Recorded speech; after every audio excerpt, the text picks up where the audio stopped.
Well, what a way to sign off before the international break for the Mariners, as we came away with a comprehensive and very, very comfortable 5-0 win for the Mariners at Blundell Park. And as you can tell by the smile on my face, kind of what we needed to do. I'll say that because you want to send everyone home happy, and they've certainly done that, and we've kept our place in the top 7 because of it. I suppose on the other side of the coin, though, you've got to be very, very concerned for Barrow and what I saw for them. Getting to that during the review, but the team that started the match was unchanged from last time out, and the 1-0 win over Fleetwood on Tuesday. Jackson Smith in goal, Harvey Rogers left back, Kasuri, McJanet and Staunton, Geza David Torrey in that defensive midfield role, Dara Burns, Kieran Green, Jamie Walker and Jace Cabia, and the big man Andy Cook up top. And on the bench for us was George McEachran, Justin Amalazor, Clark Adore, Christy Pym, Jude Sunsup Bell, Jaden Sweeney and Terrell Warren. And of course Danny Rose was in the Barrow lineup alongside former Walsall player Jack Earing, and Elliot Newby was a good player for as well, and Will Stanway. But the Mariners started the game sort of a little bit, I won't say flat, but I'd say Barrow had a very decent first 10 minutes, 10-12 minutes. It was quite even, to be fair. You could tell they were trying to make it scrappy.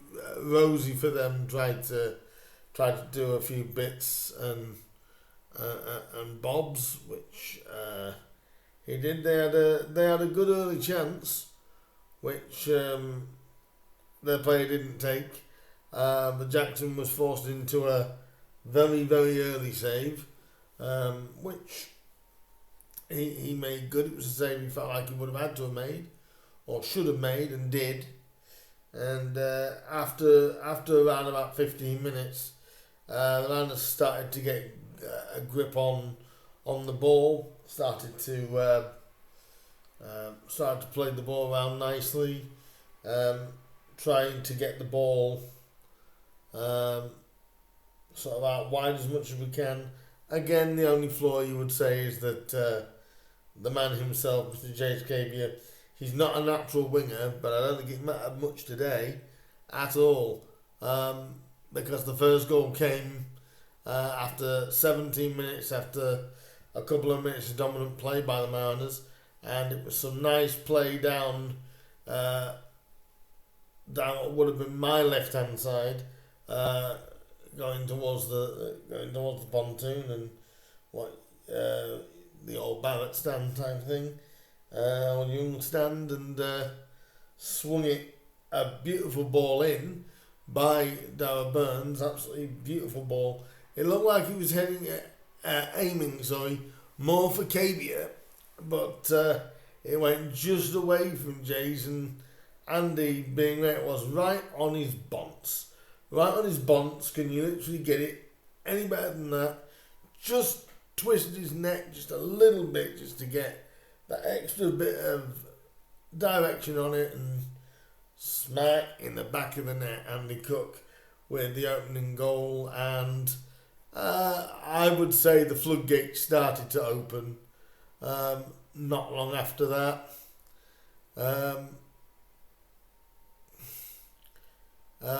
We doubled our lead, literally within,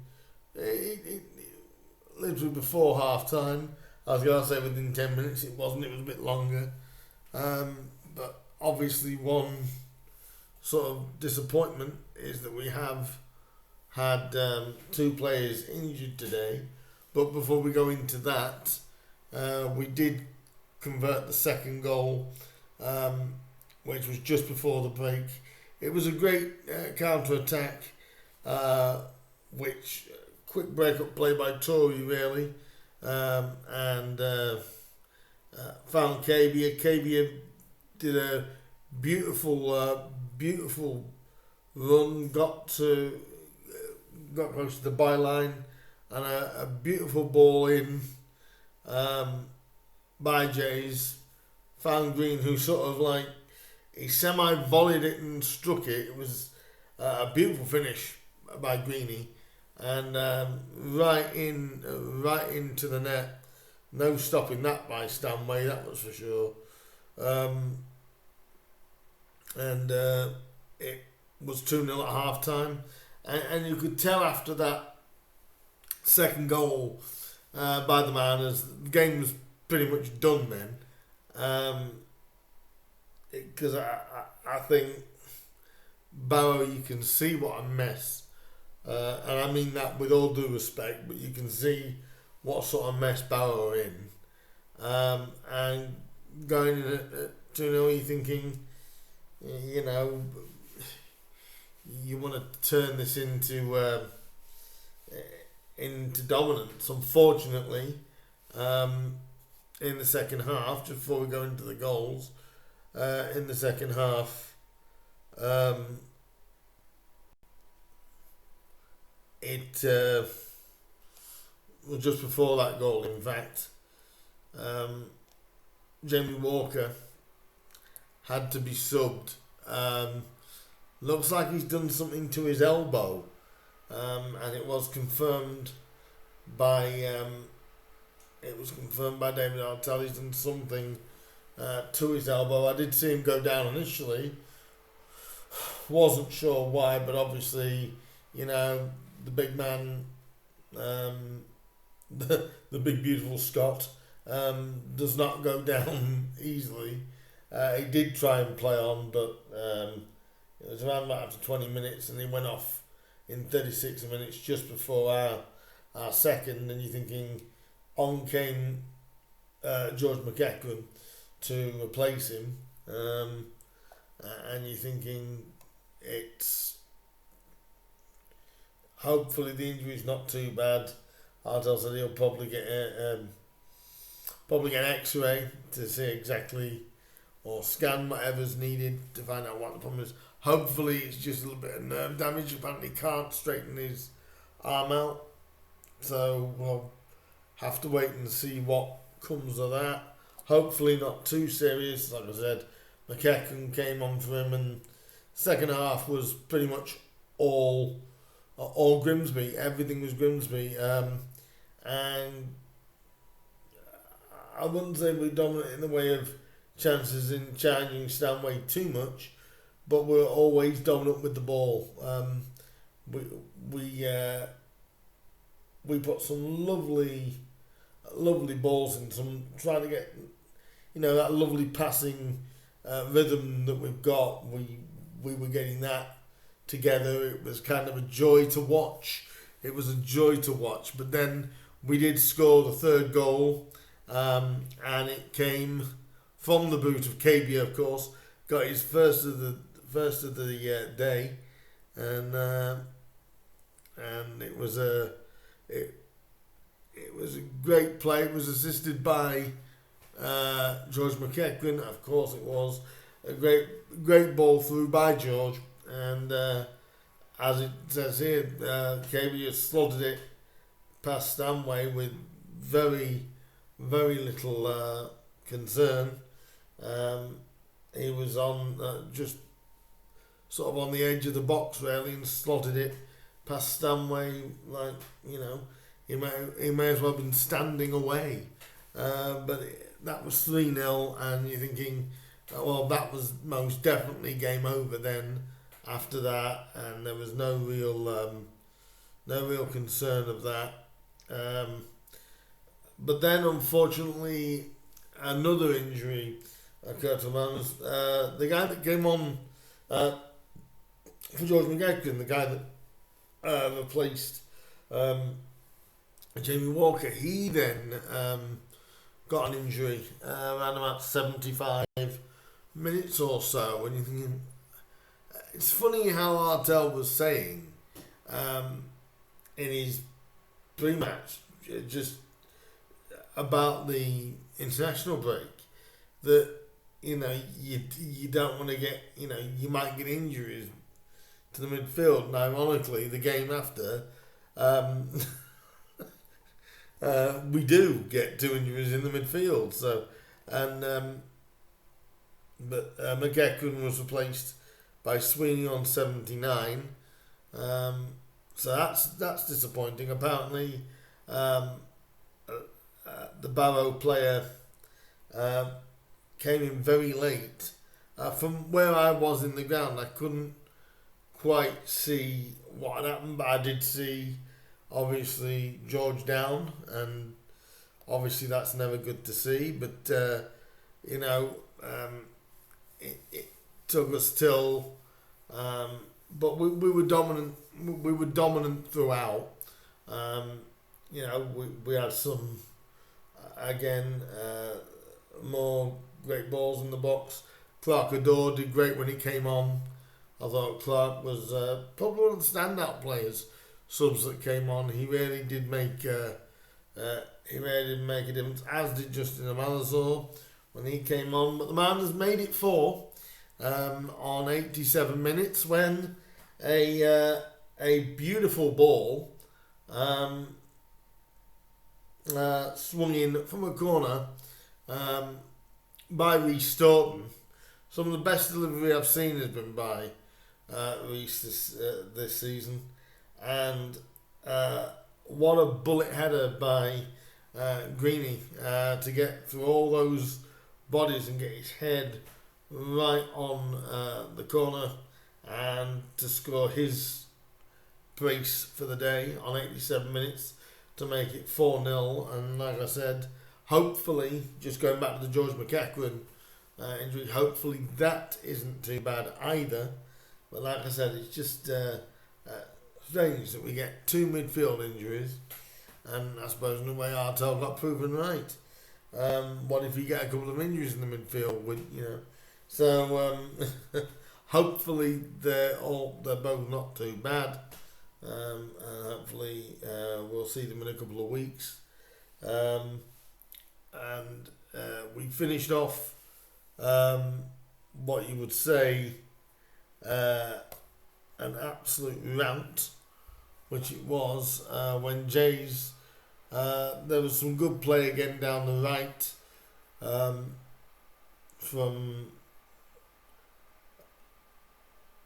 all the players really. Everyone sort of played their part in it, and I think it was Clark Adore again that had it, played it, and then got to the byline. There was Justin Amalazor. What a guy. I say he's a good player. I said we've got a good player there when we first signed him, and he just slid the ball across the box, and in came running Jays Cabia for, I believe that's his 17th goal of the season, I believe. I mean, for first season in the Football League, from coming from the League of Ireland, you can't ask for a better thing than that, and to get another goal. And everybody here at the minute just feels together. Everybody in that team feels together. Are we at times maybe the best team? Maybe not, but we do play some good football. I know Artell did mention that the pitch still isn't great. It can be a bit bobbly, this, that and the other. But even he said this during his post-match with Matt Dean, that we still played some really good stuff on it, really good play on it, and it's probably the most comfortable I've felt at Blundell Park for a league game, I would say, for a long, long time. probably since the Dover game, when we got, back in the National League. Probably that's how, where you felt you weren't really going to get touched on. Danny Rose played around about 65 minutes. But I think fans got criticised for saying his name before the game, and I've got no issue with that. It's just, we didn't get a chance to say goodbye to him in a town shirt. This was our chance to do that. I had no issue with it. I didn't want to get carried away because obviously you know what Danny Rose can be. But to be fair, no real issues. But when he came off, he got a well-deserved ovation from the Grimsby fans. It was nice to see that Rosie acknowledged that and clapped all the ground back, and always great to see Rosie. Good luck to him and Barrow, of course, for the remainder of the season. But a dominant performance, a truly professional performance, and the best way to go out before, for them, the week's break, but for us going to a game for fortnight, it's the best way to sign off, and we've done our job. Like I said, and then we've done our job and got the job done. But if I was a Barrow fan, I would be very, very concerned because what I've seen from there, they're only lucky that the teams around them lost as well, because they're a poor team, and Rosie's gone to a very poor team. But I don't think it's just the team. I think it's everything that's gone around there. They're on like the fourth manager, and the player manager put himself on at 4-0 down. Like, what are you going to do at 4-0 down? So, but good luck to Barrow. Credit to the amount of fans. I think nearly about 100 or so, 50 to 100 came down. Fair play to them, because watching that must have been a hard watch. We've done it a couple of times, a couple of seasons ago. That they're not nice to be part of. Absolute batterings. You don't expect your team to be battered at the level you're playing, but no, from what I saw, they look pretty abject. But going back to us, though, of course, that keeps us in the playoff places, on goal difference, of course, because every other team around us won as well. But like I always say in these situations, we did our job. So next week, Mariners fans, we can relax. Now, I know a lot of people will be looking at results and what happens. I don't mind, because we can't do anything about results next week. We might move a couple of places, we might not, but I say if we do, we're in a false position. That doesn't mean we're in the right position now. That's just saying because all the other teams, obviously Barchester Road, who we would have played, and we'd be in a false position even if we dropped to 8th or 9th. But at the end of the day, we can't do anything about that, so we don't need to worry about it. I'll keep an eye on the results, of course, but I think we have to take this as such a positive result. If we look at a few minor stats, just to finish this off, and then I'll give my final thoughts on it. We had 29 touches in the opposition box, 15 shots, 7 of those on target, and we scored with 5 of them. 15 shots, 4 off target. Attempts out of the box, we had 2. They had 7, and apart from one real good shot near the end that obviously Jacko just sort of chested away and palmed away, but you know, it was good there because he didn't have much to deal with, Jacko. And Artel mentioned in his post-match about concentration. You know, sometimes it's hard to concentrate. You know, when you're 3-4-0 up, you can just lapse. So to get a clean sheet, I think that's our 8th in 11. That is superb. We outpassed them. We look far more dominant in every other sense. And it's just an all-round great performance by the Mariners, apart from a sticky first 10 minutes, 10-15 minutes. After that, it was all from Cookie's header onwards. It was all Grimsby, and like I said, I've not felt that comfortable at BP for a long time. A long time. And like I said, good luck to Barrow for the remainder of the season. I think they're going to need it. And we move on now that we have about 11 days off. The lads have till the end of this week off. They are coming in late for training. A lot of them aren't, but they are being given most of this week off. As the lads, so they can sort of recharge their batteries, and even Artel's apparently taking some time off to decorate his daughter's bedroom. So as he mentioned in his post match with Matt Dean for Radio Humberside. So I hope David has a good few days off as well, and obviously we're going to have a few days off in regards to Grimsby stuff. And like I said, and I mentioned in the preview, I have got 3 videos coming this week. One is a predictions video for next week's League 2 fixtures. One is about the international break. That will be coming out this week. You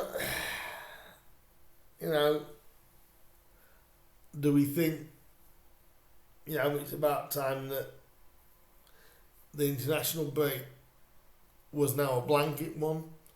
We'll talk about that this week as well. And of course, there's another video as well that will be done this week to keep the content flowing over a very rare bit of a break off for the Mariners. So I'm looking forward to a little bit of a break, not worrying about what the score predictions or anything is for a certain club. But I do want to just mention before I finish, great to see so many odd socks around Bulmer Park. That was great, obviously, for the Down Syndrome Day. That was lovely. Even I was wearing mine. Wearing odd socks, of course, for that. And it was also great to see the load of Icelandic people. That was absolutely superb, you know. And with the thunder clapping, it was absolute quality. Even I joined in with the thunder claps, of course. Everything just feels good around Grimsby right now. You know, and you've got that sort of air of feel that town are gonna get results rather than can they, it's will they, and that they're able to. So, like I said, 3 videos coming your way this week during the international break, just so there is content coming out of the channel. So hit the bell button, the subscribe button. That'll let you know, of course, when I upload the content. And do leave me your thoughts on this battering of Barrow, shall we call it. And are you pleased that the international break has now come and hopefully can get some of these injured players a step closer to making the squad even stronger? Who knows? But do leave me your thoughts down below. I'll be intrigued to see what you think. The actual attendance in the ground was 7,132, and I'm sure some of that was also heightened with Rosa coming back. Everyone might just sort of say a big thank you and see you later to Rosie. Always a pleasure, Rosie. Good luck with the rest of your season. But we move on. Like, share, comment, and subscribe. Let me know what you thought about the game down below. And do you think Town can make the playoffs? That's the question. Do you think Grimsby will make the playoffs? Let me know down below what you think. Like, share, comment, subscribe, all that good stuff. And I will see you later on in the week with a few video treats. Like I said, hit that bell button, hit that subscribe button, and I will see you guys later. Up the Mariners. Top 5 level performance. I'll see you soon. Ta-ra for now. Bye-bye.